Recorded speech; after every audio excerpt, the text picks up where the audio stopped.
Question 61 है दोस्तों, बहुत जबरदस्त और बहुत अच्छा सवाल है। The correct order of Lewis acid strength of the following boron halides. Boron tri halides दिया है, उसका हमको correct order of Lewis acid strength बताना है।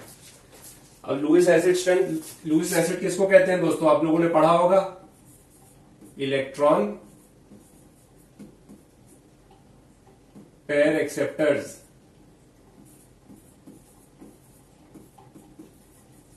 Are called as Lewis acids. ठीक है, अब दोस्तों ये सभी लुईस एसिड्स है। देखिए जैसे BF3 हमने लिखा,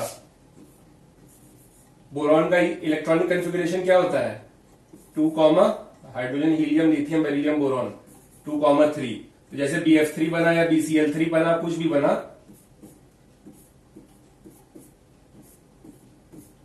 तो इसका देखिए ऑक्टेट कंप्लीट नहीं हुआ बोरॉन का, इनके हेलोजेंस के तो कंप्लीट हो गए। ठीक है दोस्तों, मान लीजिए फ्लोरीन 2,7, 1 2 3 4 5 6 7वें ने बॉन्ड बना दिया, वैसे इसने भी। अब दोस्तों बोरॉन का लेकिन ऑक्टेट कंप्लीट नहीं है। बोरॉन कैन एक्सेप्ट कितने इलेक्ट्रॉन्स ऑक्टेट कंप्लीट करने के लिए? 2 इलेक्ट्रॉन्स। ठीक है दोस्तों, बोरॉन 2 इलेक्ट्रॉन ले सकता है, तो वैसे BCl3 में भी 2 इलेक्ट्रॉन्स ले सकता है और BBr3 में भी 2 इलेक्ट्रॉन्स। अब इनमें आपस में भी लुईस एसिड का फर्क आ जाता है कि कौन ज्यादा लुईस एसिड की तरीके बिहेव करेगा और कौन कम की तरह, क्योंकि एक्सेप्ट तो सभी 2 इलेक्ट्रॉन करेंगे, लेकिन उसमें भी कौन जल्दी करेगा या कौन धीमे करेगा, उस हिसाब से हमको ये बताना है डिक्रीजिंग ऑर्डर में। अब दोस्तों समझिए, दोस्तों जो जल्दी एक्सेप्ट कर लेगा वो स्ट्रॉन्ग लुईस एसिड होगा, जो देर से एक्सेप्ट करेगा वो कम लुईस एसिड होगा। लुईस एसिड तो सब होंगे। तो आपको मालूम है, जैसे हमने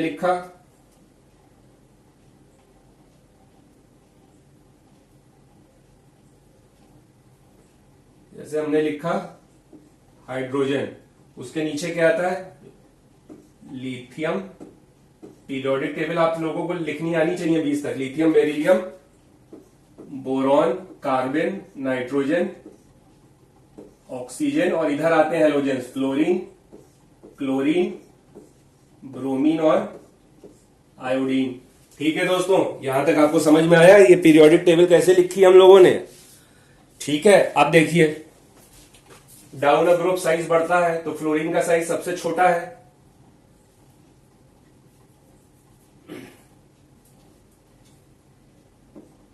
फ्लोरीन का साइज छोटा है, क्लोरीन का बड़ा, ब्रोमीन का और बड़ा, आयोडीन का सबसे बड़ा। अब देखिए दोस्तों, तो पहले मैं आपको आंसर बता दूं, आंसर सी है।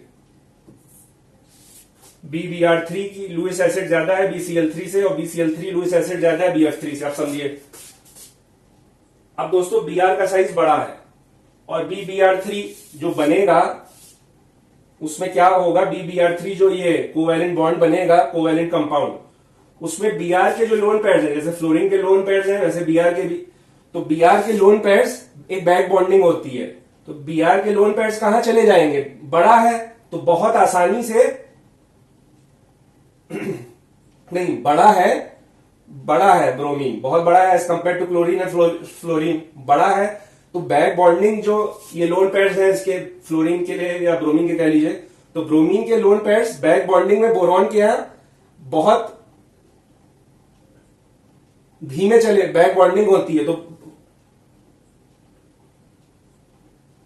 1s2 2s2 2p1। हाँ, तो ब्रोमीन के जो लोन पेयर्स हैं वो बोरॉन के जो p ऑर्बिटल्स हैं उसमें बैक बॉन्डिंग बहुत धीमे होगी। ठीक है दोस्तों, अब आते हैं BCl3। क्लोरीन उससे बड़ा है ब्रोमीन से। अब BCl3 में BCl3 थोड़ा स्ट्रांग बनेगा, तो उसमें बैक बॉन्डिंग क्या हो जाएगी? उसमें बैक बॉन्डिंग ब्रोमीन के मुकाबले थोड़ी, क्लोरीन के लोन पेयर्स क्या होंगे? बोरॉन में थोड़ा देर से आएंगे, तो बोरॉन के पास अभी जल्दी नहीं आए लोन पेयर्स, तो और BF3 फ्लोरीन तो बहुत ही छोटा है, तो फ्लोरीन के लोन पेयर्स तुरंत, क्योंकि छोटा है ना, तो छोटे में वो जो बैक बॉन्डिंग होगी फ्लोरीन के लोन पेयर्स की बोरॉन में तुरंत हो जाएगी। हाँ, तो दोस्तों आप समझिए, जब तुरंत हो जाएगी, क्योंकि BF3 फ्लोरीन छोटा है, तो जब तुरंत हो जाएगी तो BF3 के पास बोरॉन को वैसे ही इलेक्ट्रॉन्स मिल गए लोन पेयर फ्लोरीन से, तो उसकी फ्लूइड एसिड स्ट्रेंथ क्या हो जाएगी? सबसे कम हो जाएगी। वो फिर बाहर से लेने का वो आनाकानी करेगा। तो BF3 की लुईस एसिड स्ट्रेंथ सबसे कम है, उससे ज्यादा किसकी है? BCl3। BCl3 दोस्तों बताया बोरॉन क्लोराइड, तो क्लोराइड के धीरे धीरे आएंगे, धीरे धीरे आएंगे, तो धीरे धीरे आएंगे, बैक बॉन्डिंग धीमे होगी, तो बोरॉन जो है दूसरे किसी से एक्सेप्ट कर सकता है जल्दी एज कंपेयर टू BF3, इसलिए BCl3 की BF3 से ज्यादा है। अब आते हैं BBr3। BBr3 ब्रोमीन तो बहुत ही बड़ा है, तो उसकी बैक बॉन्डिंग और क्या होगी? इलेक्ट्रॉन्स बड़े में वैसे ही घूम रहे होंगे, तो बैक बॉन्डिंग होने में क्या होगा? और टाइम लगेगा, बोरॉन में आने में इलेक्ट्रॉन पेयर्स को और टाइम लगेगा। तो बोरॉन में जब इलेक्ट्रॉन्स आ ही नहीं रहे हैं, तो वो दूसरी जगह ढूंढेगा कि मुझे जल्दी इलेक्ट्रॉन्स मिल जाए, जल्दी इलेक्ट्रॉन्स मिल जाए दूसरे किसी एलिमेंट से। तो BBr3 की लुईस एसिड स्ट्रेंथ सबसे ज्यादा है। तो दोस्तों बहुत जबरदस्त सवाल है। BBr3 is greater than BCl3 greater than BF3 Lewis acid का घटते हुए क्रम में। मेरे हिसाब से आपको समझ में आ गया होगा। बोरॉन जो है BBr3 वाला फिर दूसरी जगह ढूंढने लगता है कि भैया हमारा ऑक्टेट कंप्लीट करो, क्योंकि ब्रोमीन इतना बड़ा है, उसके लोन पेयर्स अंदर छुपे रहते हैं, तो बोरॉन को मिल नहीं पाते हैं। तो बोरॉन कोशिश करता है कि 2 इलेक्ट्रॉन्स किसी और से मिल जाए, तो उसकी तो इलेक्ट्रॉन पेयर एक्सेप्टर जो जितना ज्यादा होगा, तो लुईस एसिड स्ट्रेंथ दोस्तों उसकी सबसे ज्यादा है C की।